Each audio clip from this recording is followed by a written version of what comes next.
All right, hey guys, we are back for the RCR podcast, and we are now on iTunes, Stitcher, Google Play, shoutengine. Did I say iTunes? Yeah. Yeah, all right. So that's how excited I am. So we're on all these other different things. But, I forgot my good-looking glasses. I'm still wearing my nice guy glasses. I need to get up from this chair and go put on my fashionable glasses. Tell them how to find us on iTunes, because we had a problem with that. Oh, yeah. Okay, so basically to find us on iTunes, you have to type in regular car reviews, and then the podcast will show up. The problem that we've been having is people search by RCR podcast, and I do title all of these as RCR podcast in the title and description thing, but RCR podcast wouldn't really show up for some people, so you have to type in regular car reviews. And so just to be safe, do that for every other place that we are.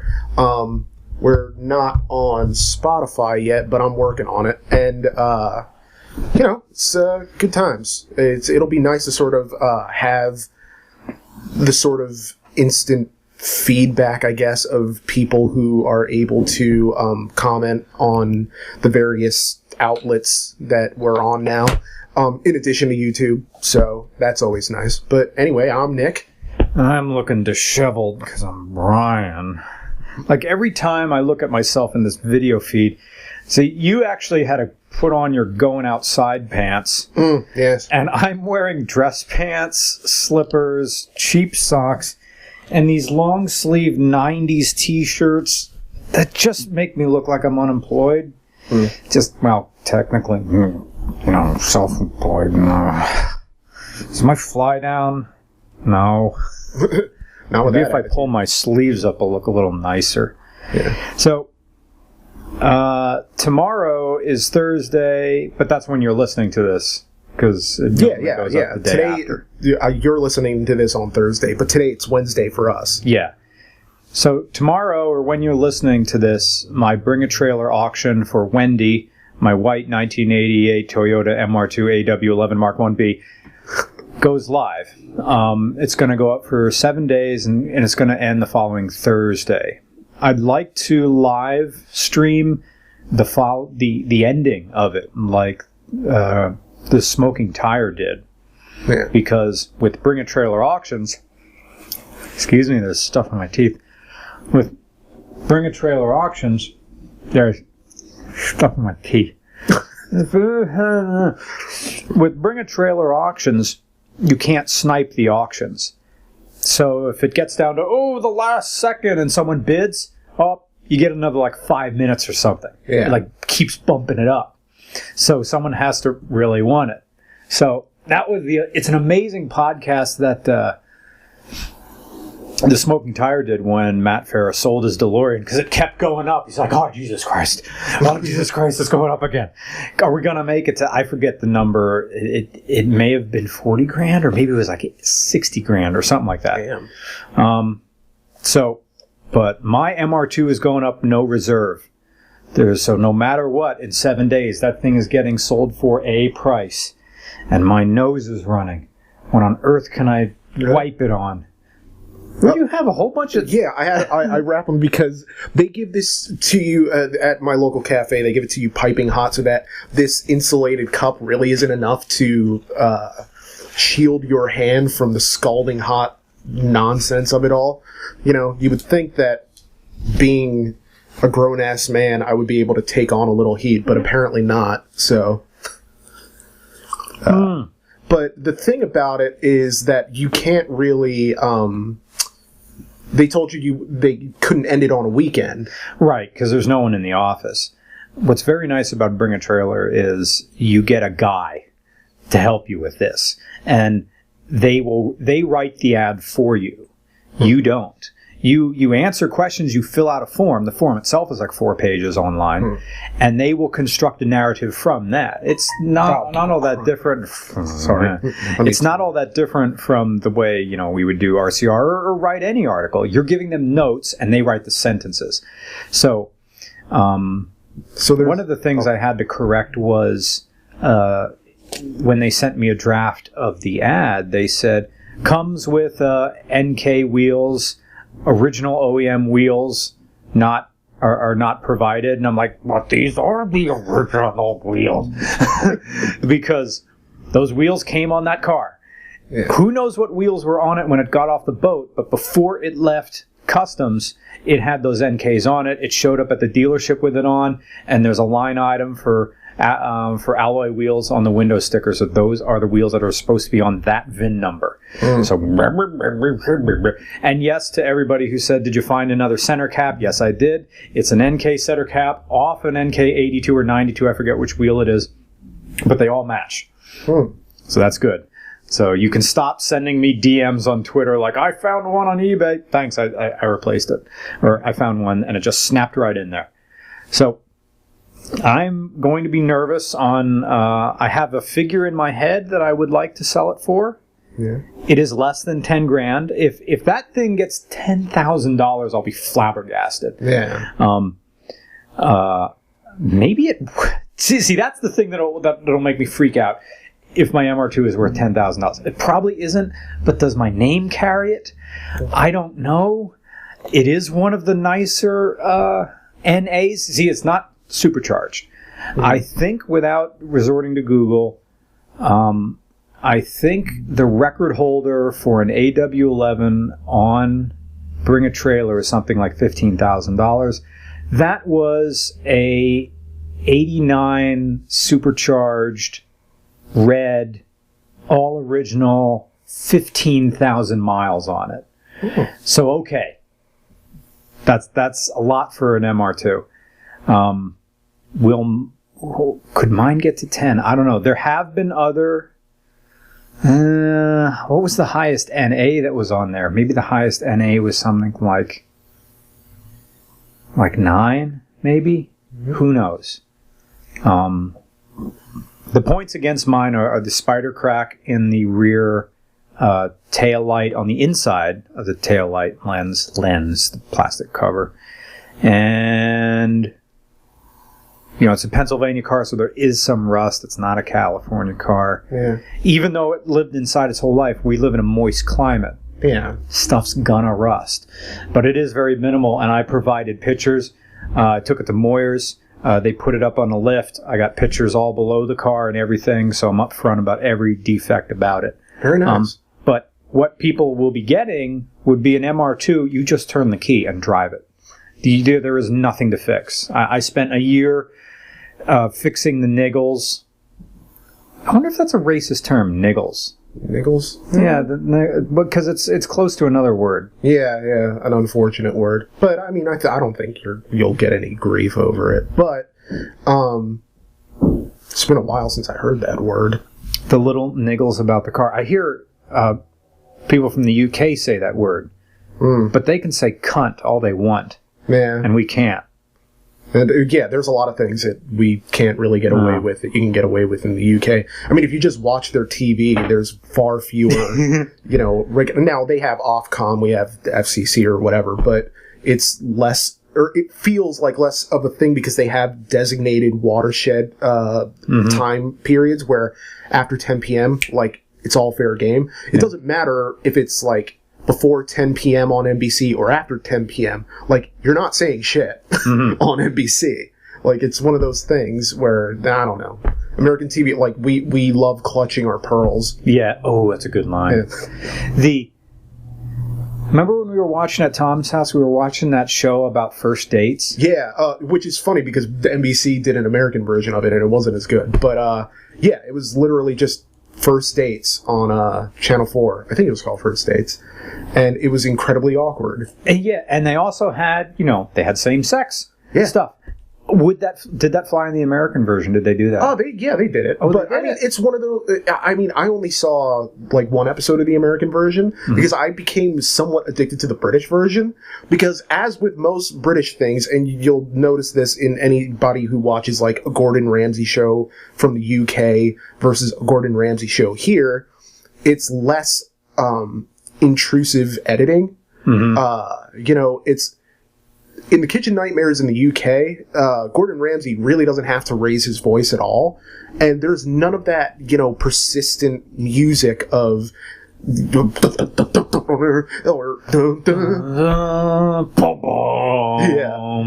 Sparks fly when yeah. Front cell, back cell, front cell, back cell. When we last left, the Michael Bay. Yeah.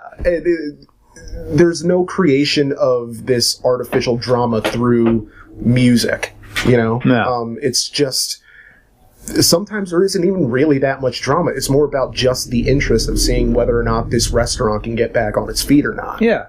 And, you know, him trying the food and the odd times where he'll actually like it, like at this, you know, Creole-type restaurant. It's just one of those things where it's more about, I don't know, it feels less contrived. Mm-hmm. So, yeah. But on the subject of the trailer, Bring a Trailer, mm-hmm. So when are you going to end the auction? Because if you can't end it at the Christmas party. It's going to end, I believe, the Thursday before the Christmas party. So the Christmas Thursday party, the 14th. Thursday the 14th of December. Yes. And I'd like to have it out of my garage before I leave for Florida the following week. We're having Christmas in Florida because I think I talked about this before in a previous podcast. A little bit. The one anchor point to all my family, extended family returning to Pennsylvania was Grandma, and now Grandma is no longer Grandma. So she made it to 97. So hey. To Grandma, yeah. And so now most of the family's in Florida because most of the family's old. So that's where you go in America when you're old. You go to Florida or Phoenix. And why Arizona? It's warm. But isn't it also kind of arid and... Yeah, it is brutally warm. That's the thing. It's like, we're retiring to Scottsdale. Okay, like if you have your warm winters, but if you're retiring with enough money, then you can have the nice apartment with the gigantic air conditioner. And if you're elderly, you're living inside anyway. Yeah. So that works. So, yeah. Anyway, so we're all going to Jacksonville. I'm turning it into a business trip, because why wouldn't you? I'm going to film some point of views while we're down there. Ah, very nice. Just some walking around, driving around, riffing a little bit. I would like to hang out with Freddie Hernandez while he's down there, Tavares, but he doesn't live in Jacksonville. He lives, I think, outside Orlando, which is a ways. I'm not going to have a car, and we're only going to be down there for like 4 days. And, you know, Christmas Eve and Christmas are going to be, and I think we leave like the day after Boxing. We leave on the day after Boxing Day, right. And then we go home. So, I didn't even book to park. Ugh. That deal that we always get at the Philly airport where we don't have to park at the Philly airport. Oh, we park at either one of the two Hampton Hilton brands that are down there, and it's cheaper to park there and get the shuttle in. The weird thing is, every time we fly back into Philly, we're there waiting around forever for that one shuttle bus, and it's like a mile from arrivals to that place, and I'm wondering, can you walk it? Is there a trail that crosses 95? Is there a way to get you get under 95 when you get off 95? Can you actually walk from that business park to the airport? Because you can see the airport from the business park. You can see the control tower. Are you going to be that guy walking along the side of the road? Is there some weird security thing? Oh, I don't know. I mean, it's not going to work for the New Zealand trip because we're going to be covered in bags and have all extra luggage. I'm getting myself down to 3 bags, 2 carry-ons, or I'm sorry, 2 check bags, and then my laptop bag into which I will stuff that hiking jacket. And people can't see it, but out the corner of the camera is my Pelican case that's now covered in lots and lots of DOT reflective tape, the same red and white tape that appears on semi-trucks as you're going down at night. That's really super reflective.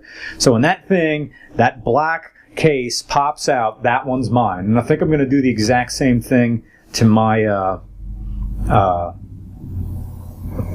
checked, the fake Samsonite I bought at VF outlet. Yeah. And do you remember, I forget which trip it was, but you showed up with a bag full of stickers? Yeah, that was the UK trip, because I'd gotten these stickers from my brother, who had gotten them from my mom, and so it's like these stickers that keep getting passed down, and or passed around, and he gave it to me because it's, you're supposed to make your luggage somehow recognizable as your luggage. And I didn't have that for any of my, I didn't have anything on my luggage. I didn't have my name. I didn't have anything. And now, granted, that was kind of stupid on my part, but I don't know. I just took a couple of Star Wars stickers, got a sticker from a friend's band, and slapped that on there, a Deadpool sticker, and gave you some of the stickers to slap on yours, and that was, helped immensely. Just in terms of cutting down on that carousel anxiety. Just waiting, where's my bag? Where's my bag? All my things are in it. Yeah. I'm going to be stuck in the UK with one pair of underwear. I have a plan in case that happens in New Zealand or LA. Yeah. And it is Columbia's convertible pants. Remember, I now have 3 pairs of those. I ordered 2 more on Amazon. I'm going to have 3 pairs of pants for New Zealand. But the 3 pairs of pants turns into 6 pairs of pants because they zip off into shorts. That's my game plan. Man. And because I'm going to cut down on the amount of cotton I'm wearing. I should get more smart wool socks, but they're $20 a pair. Damn. I know, right? So maybe I'll have some Columbias in there that are like a polyester blend. But the idea that I can get out of a set of clothes and get into the same set of clothes the next day if I have to, and cut down on the smell, because wool products wool and synthetic doesn't hold smell like cotton does. So the trip to New Zealand, there will be no blue jeans. There will be no Kanti. I'm going to need 1 or 2 long sleeve shirts. They're saying the weather in New Zealand, even though it is summertime, there is going to be wind. Which I don't know exactly what that means. I'm sure Caswell Parker, Andrew Lamb, Juliet, and Bryce Johnson also are just perfectly acclimated to the mild summers, in the same way that everybody I knew in Alaska, the second it turned 50 degrees, everybody's out in t-shirt and shorts and sandals. And I'm just rocking this type of outfit because I dress the same way year round. It cuts down on having to put away stuff for the winter or for the summer. Oh, where's my winter clothes? Where's my summer clothes? It's no. I wear these jeans and button-up shirt and a hat. Same way all year round. It's the total Nick Roman look. I have no button-down shirts. I have one nice white one. And I need more, because the convenience of the breast pocket or pockets is great in a car. When you sit down and you have to be with the pen and stuff like that. That's really good. Yeah. So, I don't feel like talking about cars. We'll talk about it eventually. Yeah. UFC 218. Yeah. I went and saw this at a party. It was a party that the MMA instructor at my gym, Dante, said, you want to go to so-and-so bought the fight tonight. Do you want to go see it? Yeah, I'll go see it. And we go to this guy's house, and I'm tiny compared to everybody else. And Dante's the second smallest man there. And it's people from the gym who I sort of know. Yeah. They're the big guys in the weight room. the Marvel superheroes. Good joke, like a human being can look like that. These are the cool guys, but they are the guys that are packing on the 45 plates and doing stuff like you guys do you. I'll be over here with my 30s. I'll be doing the little barbell things, or I'll scoot off to the cardio room. These are dudes with like these gigantic shoulder boulders and shaking my hand and looking into my eyes with no fear, because men like these have never known fear.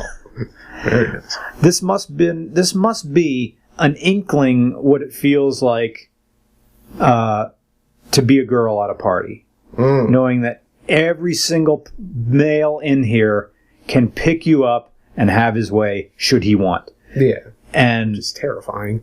Right. It's, wow, this man is enormous. He's sitting in the chair. His arms are spilling over the sides. When he goes up to get another beer, he's forever carrying 2 invisible watermelons. And I'm wondering if his arms can actually fold sideways along his body if he's trying to fit through a narrow gap in a crowd. Yeah. Or does this man just go through it like a piece of earth-moving equipment, just like a He-Man action figure where you can move the arms, but you can't get them to their sides. Yeah. Just like, he's too much muscle, too much man. And that was like this overriding feeling at this party. I had a great time at the party, loved the fight, but there was this knowledge that if for whatever reason these guys, if the mood in the room turns, you can't follow it. If someone is upset about something and they ask you your opinion, take their side. Because the risk of not doing it could mean physical harm. Yeah. Wow. It's the... Oh, go ahead. No, that was it. No. It's just the idea of having to actually sort of talk your way out of certain situations. Yeah.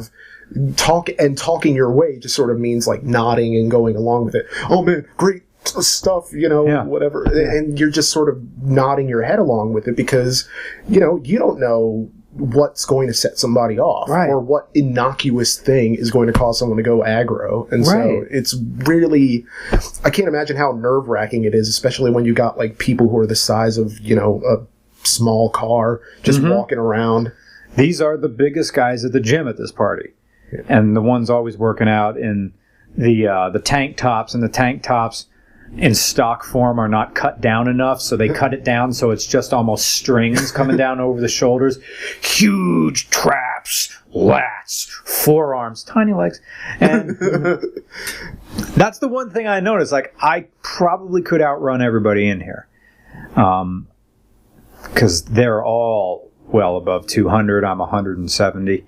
And I have some wheels and I can kind of run. But it's weird that I'm thinking about that at a party. Any other party, it's not even in your mind. But this is a very meaty elephant in the room. And like you said, I'd have to nice my way to freedom. Yeah. You don't think about it in the time because other parties don't have hierarchies like that. No. Like, there's no food chain at other parties. I'm thinking like, well, I could take that guy. Like, in the hierarchy of that party, more often than not, you're not going to be the one who's the most vulnerable, which it's terrible to think in terms of vulnerability, but even if it's a total sausage fest, which tons of testosterone in the room, it's just, you're not necessarily always thinking of, I could take that guy if I had to. But now when you're at the bottom of the food chain, more or less, you're thinking of like means of egress, of just how can I get out of here? And I did take the seat closest to the door. Yeah. And it was closest to the door, and Dante was right next to me, and he was between me and the walking human silos that were the other men at this MMA party. But speaking of towers of power, Francis Ngannou. How did they react in the room to that knockout, to that finish? They liked it. Some people were worried in the party that this was going to be a boring fight because they had that one. There was someone else on the card. I forget his name. Who is a Olympic wrestler, and he's in the MMA, and he wins a lot. He wins by decision, but he wrestles. He constant wrestles. And Rogan was commentating, and there was this one point where everyone in the room laughed. Like, he was fighting, I forget what. It was on the main card. And, was it the undercard? It was like 2 fights before. And all this one fighter does, he'll throw some punches or stuff, but his entire game is a ground game, and it's very, very good, but it's not exciting to watch. Because he's like, I'm going to pin this guy. I'm just going to wrap him up and tire him out on the ground and score points that way. It's sort of like the wrestling version of Money Mayweather. Yeah. Only this one is beyond Mayweather, because there was this one moment where you hear Rogan commenting, like after a bit of stand-up, they're back on the ground again, and Rogan says, and now we're back to this. Of just, there's kind of we're doing this. An exasperation to it. And it's not even like a clinch in it. It's the kind of get your back, get on there, because you did wrestling. Yeah. It's a scrum, it's a knockdown, drag out scrum. Yeah. Where there's not even a whole lot of movement going on.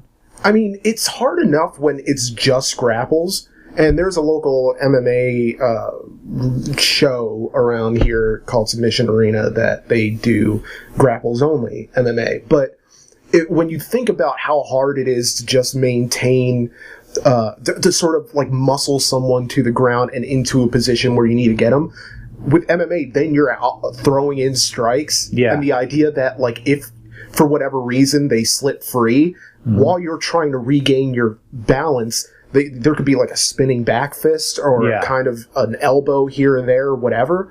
It's terrifying to think about. But, and so in that sense, I kind of understand why someone would try to rack up points that way. But you could be undefeated as a pure grappler and still get cut because your fights are boring, you know? That's the thing. When this guy was fighting and grappling on the ground, he had his opponent in a position where the opponent couldn't throw elbows, couldn't try to do any sort of boxing on the ground. He had him pinned. Yeah. But there is no pinning in MMA. He's not submitting him. He's not causing damage. But his opponent can't move. Yeah. So he wins. Eventually, he's like running out the clock on the ground, and the guy's trying to struggle, and there's some arm movements, but it was one of those things, because I never wrestled in high school, where the entire struggle on the ground is to get, I don't know, this arm 3 inches up. And that's all that's going on. Like, I need this arm, you're over here. Yeah. And there it goes for like 2 minutes on the ground. The battle for the one arm. Yeah. Yeah. Well, to be fair, I only wrestled in middle school. Yeah, if it were in high school, that would be like 1,000 times worse, because the guys, there were guys in there who were just hated Earth because they had to make weight. And it was just, making weight was like hell, a special kind of hell. Which is not to say that you didn't have to like maintain a certain weight for the other one, but it's still this very competitive field where, I don't know, I thought our wrestling team was pretty good, but some other schools like really went at it, of just came in lean, cut, angry, which, I mean, I'd be angry too if I could only eat, I don't know, egg whites and trail mix. But I don't know. It is what it is. But, yeah. But that Nagano finish, that was kind of Rock'em Sock'em Robots of just, the hammer fist coming up and this uppercut that just kind of, almost looked like he was internally decapitated. Right. I was saying off mic before how Nagano hit Overeem with a side swinging uppercut, not unlike the uppercuts thrown in the original Mortal Kombat, where The punch starts in Argentina and goes comes straight up to New York. Yeah. Like, and the thing is, like, when you watch it on TV, the uppercut could not be more telegraphed, and yet there it is. Yeah. Because I'm thinking, if this were VR and you could kind of put yourself into place, like, we can see it coming, but I can't imagine that Overeem did, because it was just such a sudden move, It's that type of uppercut you just expect them to go flying over the side into a pit of spikes. Just, it's, I don't know, that's just so, I was kind of like... Overeem. Ngannou's so fast. Yeah. He's big and heavy and fast. Yeah. And you see him training, and he's throwing these doubles on the pads, like pop, pop, pop, pop, pop, pop. How is the momentum of the arm stopping and then coming back and then going forward again? His arms are like my legs. It's like he trained under Pai Mei. It's just like, cool. And, it's... That man is walking trouble, and he'll cause Stipe some trouble if he goes for the heavyweight title. He has to. He has to. Because that was a highlight reel knockout, like right at the end of the year that we're coming to, and so it's kind of, and this hasn't really been a great year for UFC anyway, like in terms of just overall excitement. So Stipe's had that title for how long? It's been over a year. Okay. Have they found him opponents? See, I don't follow it as well as I should. Well, neither do I really. But it's one of those things where I think, I think Stipe was a substitute for the guy who originally had the fight, and then he knocked out Verdum. I want to say Verdum, and won the belt. And he's kind of a guy who has really, like, risen to the occasion of, because some people, they'll win a title and they're sort of resting on laurels, and the title doesn't make them any better. Okay. But Stipe is one of those guys who got better once he had the title which is not to say that he wasn't good before, but just that he's somebody who really, like, rose to the occasion for it. Speaking of rising to the occasion, Eddie Alvarez. Did you see the meme pictures of him? I did not. He defended his title, but at a cost. He was fighting, this tall, lanky guy who just teed off on him. And they said after the McGregor fight, Alvarez was never the same. Yeah. And people just went nuts. They figured out his weakness was his legs. Just chop his legs out from under him. Keep the legs kicks up, and this is what his opponent did. Forgive me for not knowing the opponent for Eddie Alvarez fight. And the other guy was working. Once the other guy started slowing Alvarez down, he had time then to go to work on Alvarez's face. Yeah. And there's this one meme of Eddie Alvarez after he won. They put a pipe in his mouth and a sailor hat on his head, and then it was Popeye, because the guy's face, his upper lip was all, his face was all swollen, one eye was half shut, and he won with a knee to the head. He got his opponent.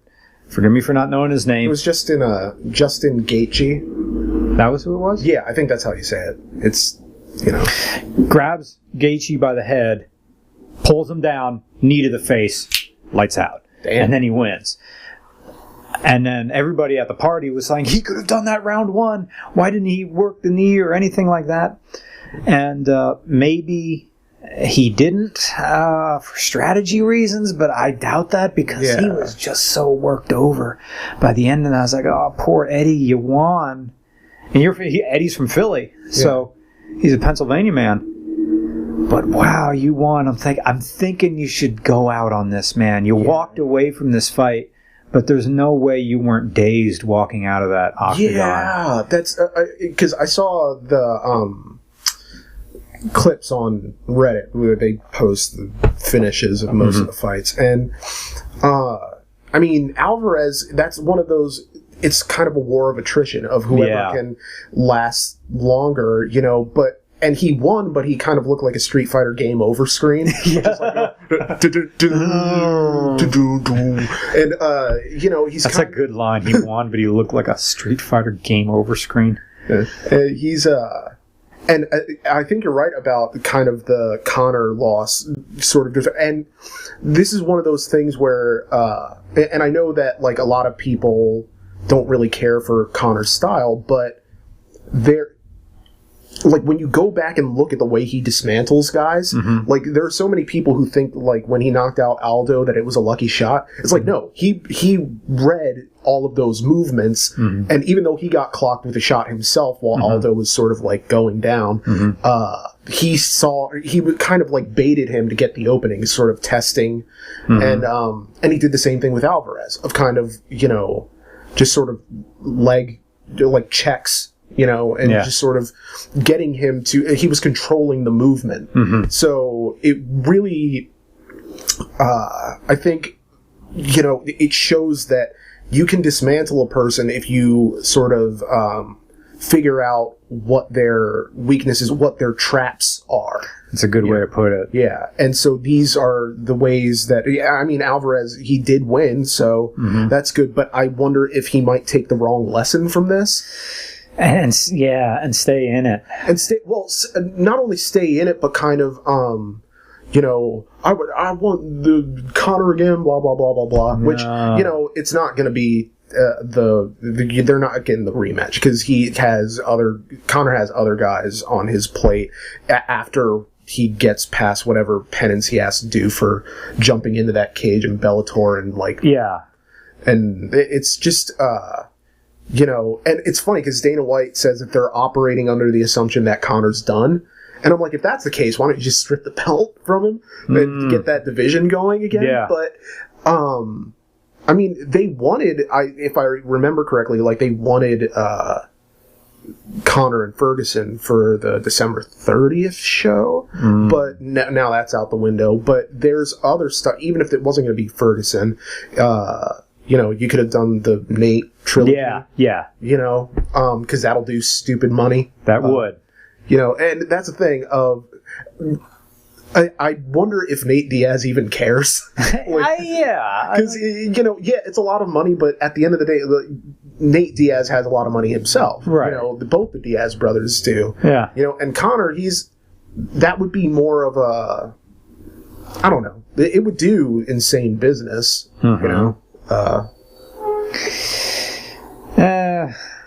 Well, we'll see after the new year. I guess. Yeah. How we doing on time? I didn't set my clock for it. We've been going for 38 minutes, so 20 more minutes. So, I don't know how you have a watch on me. Oh. I finally saw The Room. Okay. Which I've never actually seen before. I've only seen the original. Not the Disaster Artist. But I kind of saw it in preparation for the Disaster Artist, and which I still haven't seen yet, but I'll get around to it. It's strange in that I was expecting it to be worse. It's still not a good movie at all, but I think I've seen a lot of bad movies before, but there were sort of like those bad movies, the people aren't fully recognizable as people and as human beings. So, we're talking like, when you're talking like a bad movie, you're talking like something like from Mystery Science Theater 3000. Yeah. Like, oh, wow. Yeah. This train wreck. How did These people are hardly acting at all. Yeah. Or they're either hardly acting or very hard, acting very so hard they could be mannequins or stiff pieces of corn just waiting to be blown over. They're like, okay, hit my mark, I stand here, I say this line. They're acting according to the rules of 1931. Yeah. Well, I mean, it would almost be excusable if they were half-assing it, but you get the impression that these are people giving their full ass. Oh. There's the guy who plays Denny, the younger kid who Tommy Wiseau kind of mentors. He's the only person in the movie that is kind of recognizable as a human being. And he's giving his full ass. And so like, my issue with, I guess, is more the writing than anything else, because nobody talks like this.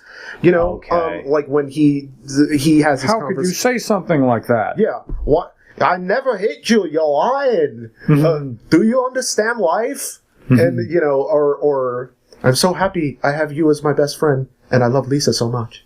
Like, I'm just, you know, who talks like that? And it's one of those, I don't know, it's just such an incredibly weird movie in that, I think the bare bones of the story would actually make a good movie if it were placed, or if it were written more competently and performed more competently. Because the idea is that you have this woman who's kind of manipulative, and she has this love triangle going on, like she's sleeping with his best friend, and he doesn't know about it, even though they're engaged to be married.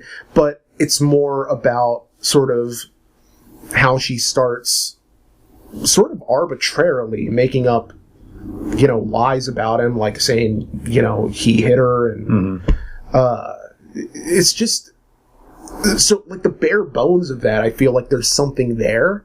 But if you're talking in terms of, you know, an actual real screenplay, I can't imagine what this thing actually looked like. Just, you know, they always say that in films, you know, people would ask, well, like, how could you not know that the movie was going to be bad? Like Suicide Squad, how could they not know that was going to be a terrible movie? And for the most part, the answer is that, well, the actors, they don't know what take the director's going to use. They're often filming things out of sequence. You know, they don't know what the finished effects are going to look like. All they really have to go off of is, like, the screenplay in front of them. And sometimes, you know, things seem fine on the page and are just disasters when you put them up there. Or that they die in editing. Like, you had a good movie that got chopped to bits. Which was not the case with any of the DC movies, but I digress. The issue is, I don't know how, even from reading the screenplay, that they didn't know they were about to be in a really bad movie. And that's kind of what I find fascinating about it. It's almost like, you know, an extraterrestrial landed and they put a film camera in his hand and said, well, you know, he's been living here on Earth for a couple years. Make a movie about what you think Earthlings would want to see. And it was just that type of movie of people who are only barely recognizable as human beings. And also, the thing that makes it bad, in that it might not have been as bad, it still would have been bad, but maybe not as bad, is the audio mixing. In that there's a lot of ADR, like they go and like dubbing, and so it creates this veneer of inauthenticity, and it's just so strange, and people talking over each other, sort of, but it's dubbed talking over each other, and it just sounds so weird. I can't get over how strange this is, because, you know, how bad did the sound have to be that's what you do? You know, were there no boom mic operators or anything? Right. It's just such a incredibly...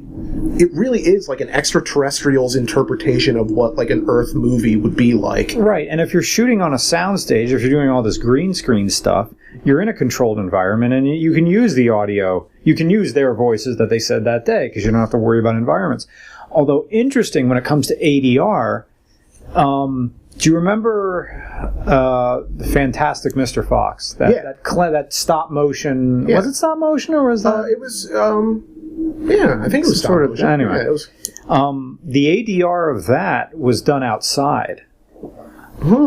So there was like these B-roll of like George Clooney and the actors. They're all in the same. They're like under a tree. Like, well, we'll go to a place that's kind of similar to what we made in this little model, but we'll shoot it outside.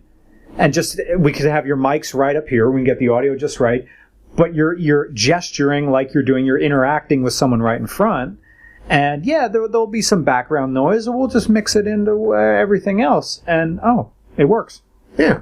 And that's, and because they sound like they're outside, because they're supposed to sound like they're outside. And yet, you know, in the room, they'll be on a rooftop, which just a terribly green screen background, but that's neither here nor there. But, you know, they'll be on a rooftop and you get no indication really that they're actually outside per se, in that if you're listening to the mix, it's just sort of a strange, you know, in a way I'm almost kind of jealous of the lack of background noise of like, man, shit, I wish I could, you know, produce that in Audacity and just kind of have podcasts sounding smoother on my end. But I think there's something to be said for sort of having a vision, even if it didn't really work out. Well, actually, that's debatable whether it worked out, because obviously, like, he's made his money back and then some off of this becoming this cult smash. And so, you know, I'm not really in a place to say anything about that. But if you finish a movie, that's amazing. Because I had these projects in college that tried to go somewhere, these film things before I met you, and man, it's tough. Even if I had money to pay people, like, well, man, I got to get off work, and where are we going to shoot, and I don't know this, and then it drags on, oh, it's going to rain tomorrow. You know, occasionally we put off RCR shoots from time to time, but we have the routine down so well. When there is no routine, or when we have to do all day to just get like 5 minutes worth of stuff, man, these projects drag on and on and on and on, and then eventually you just get tired and then they stop. Yeah, I remember the early days when there kind of wasn't a routine, and it was, all right, well, what shots do we need? Like, what order are we doing this in? We show up and we kind of take it on a case-by-case basis of, like, you know, do we want to get the slow rolling shots first? Do we want to, like, go on the road first? But now it's kind of show up. It's very clinical, you know. I still want to do other things. Like, I'd love to introduce skits again, even though we hardly ever did skits, but to just do more cutaway things. Like the bit with the saws. Why is it counting down? Like, just people are, well, you got to know how many I have left. That was one. And every now people say, when are you going to do another one like the Fiero again? And then the question is, well, do you want to throw a video in the trash for the sake of art? And the answer is, I kind of do. But I want to get paid. So there's that. Hey, you actually have artist problems. I'd like to do something artistic, but I always also want to get paid. Creativity. We going to questions? Unless you have anything else to say. Because, all right, and I always forget to mention this, but to submit a question for Ask RCR, you go to our subreddit, which is r/regular car reviews, and there will be a dedicated thread there called Ask RCR, thread number 3, ask all your questions here. And just post your questions there, and hopefully we'll get around to them here. So this one sort of tangentially related is will Harold Slovinski ever return? No. Harold Slovinski is never coming back. I drove he came back once, got knocked out. Cut your losses, man. I look at Harold Slovinski as a character that's very funny to me, because he's Dr. Schwartz.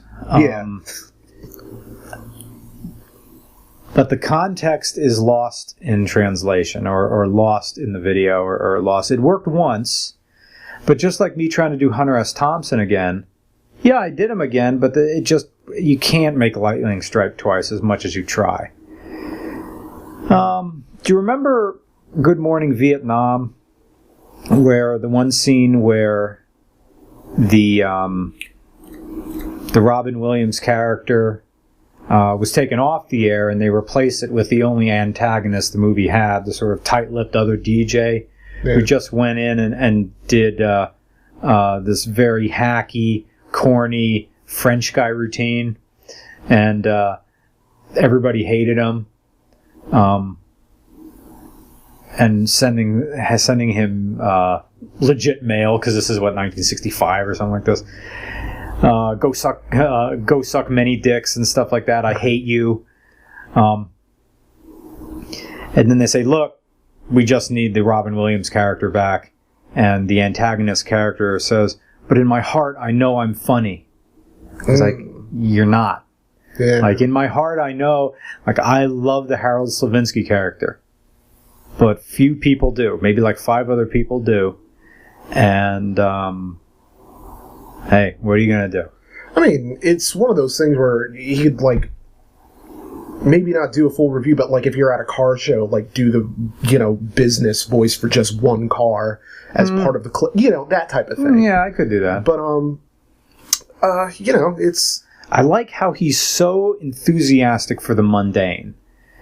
And there are bits of him that aren't Dr. Schwartz. There's bits of him taken from some of the general purpose males I see at my gym. Yeah. They love Buffalo Wild Wings. They love Mission Barbecue. You go to their house and they're watching the news. They love their Chevy Malibu. Oh, it's got a V6. Here, we finally got the cars. The General Motors, like, there was some, maybe it was on Facebook or some social media, or maybe it was, I think you posted this question, like, what popular car opinion do you think is bullshit or something like that? And mine is that the Toyota 4A GE engine is powerful. It ain't. It's not.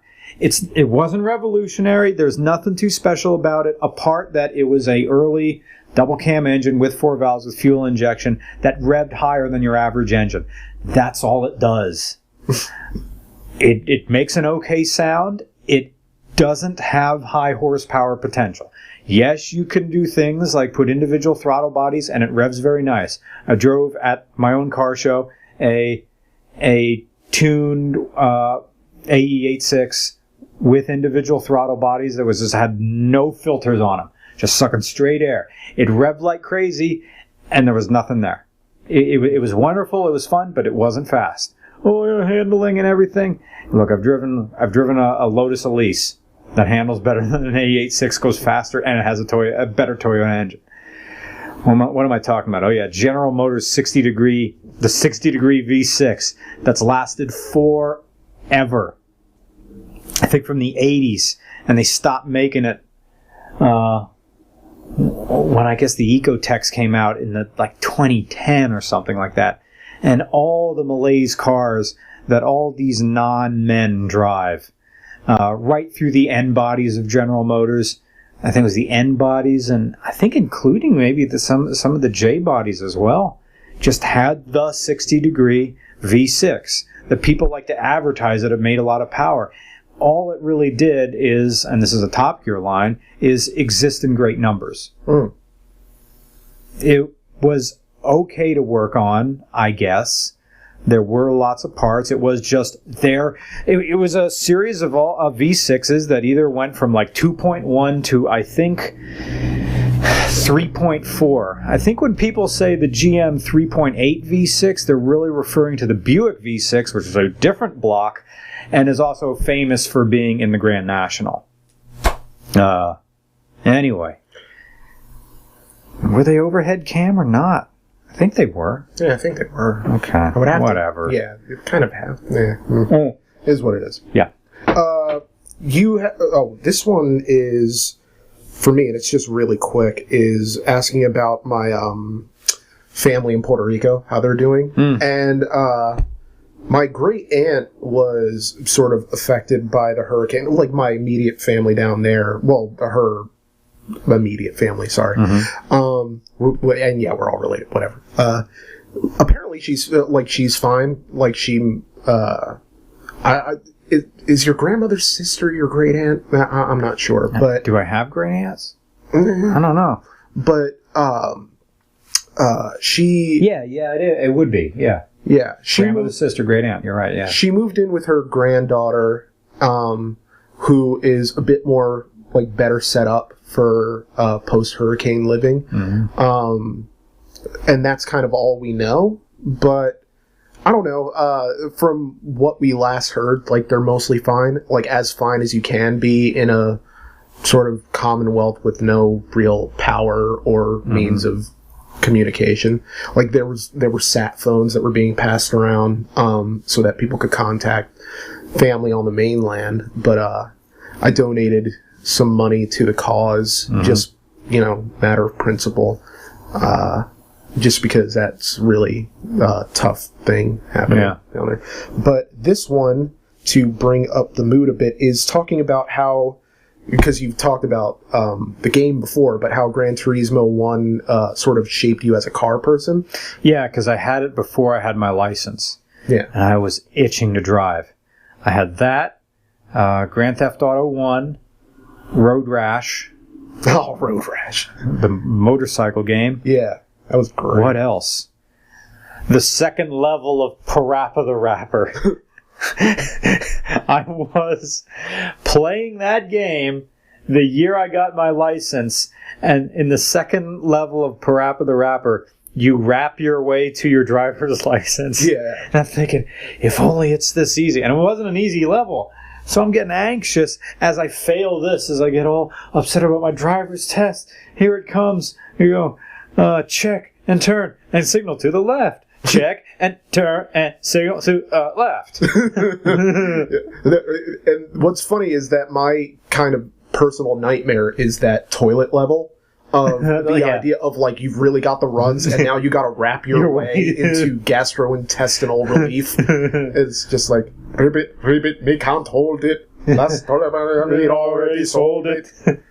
Do you see it? See, every single song is catchy in that game, and this is a Dennis Miller line, but you don't want to admit it's catchy, like ABBA, like digging the hooks in ABBA songs. Yeah, it's, man, you made a freaking game filled with lovable ditties, and I'm embarrassed to say how much I like it.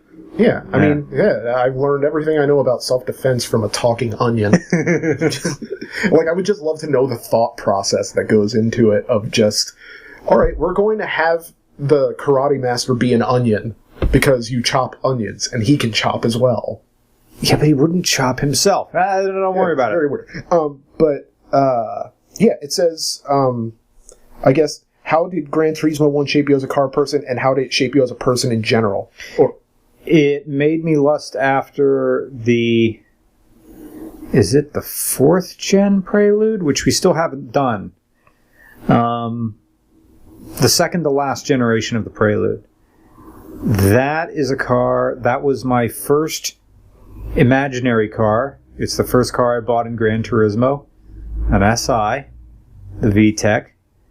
And I, in fact, was looking at them on Craigslist last night, wondering what's going to replace the MR2, and the answer probably is a second motorcycle. But the idea of having 3 cars, all I'm doing is changing the oil, getting them inspected, getting tires, paying the insurance, versus a motorcycle. The yearly insurance is $75. To insure the entire bike for a year is $75. Huh. They figure you're not going to cause a lot of damage in that thing. The drivers, you're only a risk to yourself, and you don't have to insure yourself. Yeah. So that's how much a motorcycle costs to insure. So it's probably going to be, I'm probably going to keep the DR650 as my daily bike, because I like trail riding and everything. And even though we're moving in the winter, I rode it once like a week and a half ago. It's great. It's a dirt bike, and of course we'll review it for the show. It's a dirt bike that can travel on the highway safely because of its large displacement, which makes it a pig in the dirt and not a single track, trails bike at all, although it can go off-road. And I'd like to say that any motorcycle is an off-road bike if you don't care about it. Yeah. In the same way that, hey, as the Smoking Tire proved with All Cars Go to Heaven, hey, any car's an off-road car. Yeah. You just have to not care about it. But the DR650, what is it? It has almost a foot of suspension travel or something like that. Yeah. So I can ride that thing at 30 miles an hour over bumpy ground, and it's just boop, ba-doop, ba-doo, and pop the front wheel off the ground and come back down again. It's all real smooth. So it'll probably be a revolving door of second motorcycles, dumb ones, because at one point, even in college, I had 2 motorcycles in my glassed-in porch at 149 Main Street, Kutztown. And I had my nice bike, which was the Suzuki GS500 that we reviewed. That's the very first Nada car. And then I had this revolving door of other motorcycles, project bikes. They're the crazy ones. Yeah. Whereas the GS500 was the nice one. So that's probably what's going to happen. So back to Gran Turismo. It taught me that driving fast doesn't look fast. And it was the first game that said, oh, a very important part of racing is braking, is slowing down.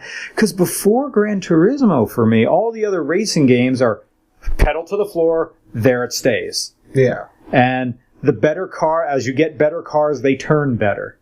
They're like, just because a car is more expensive doesn't mean it turns better. Yeah. Oh, you have to manage speed. Oh, you have to set things up. Gran Turismo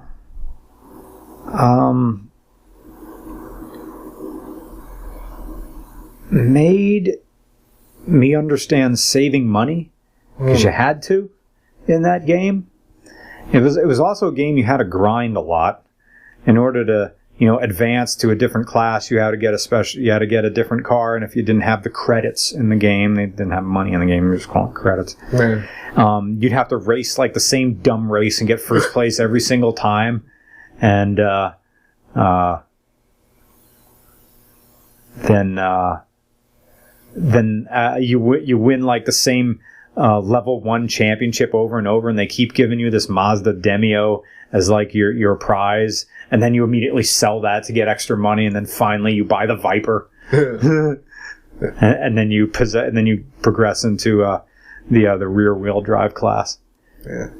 It helps foster a sort of appreciation for what cars are actually capable of doing, because they acted like real cars. They, for the early 90s, they did. Well, actually, yeah, it was, with the exception of damage and crashing, they acted realistically. Yeah. And also, it wasn't a game that just had drift racing in it. It wasn't that. I hate that in arcades.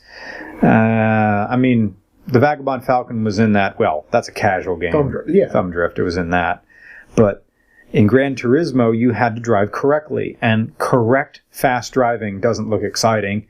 In the same way that we were talking about in the beginning, good wrestling isn't exciting to watch. Yeah, no.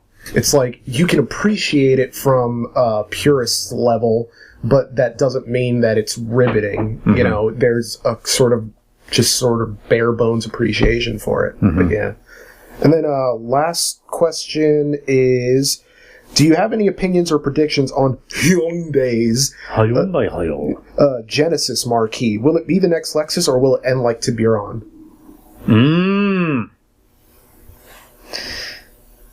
This is going to sound ignorant, but it worked for Lexus. Get your brand in rap videos. I'm serious. Expand your brand. My brand. Oh no, my brand. That's got to be a t-shirt. Oh no, my brand. Yeah, I'll wear the shit out of those. Just take the RCR logo and replace like regular car reviews with "Oh no, my brand." I'll get on that on Redbubble maybe. Yeah.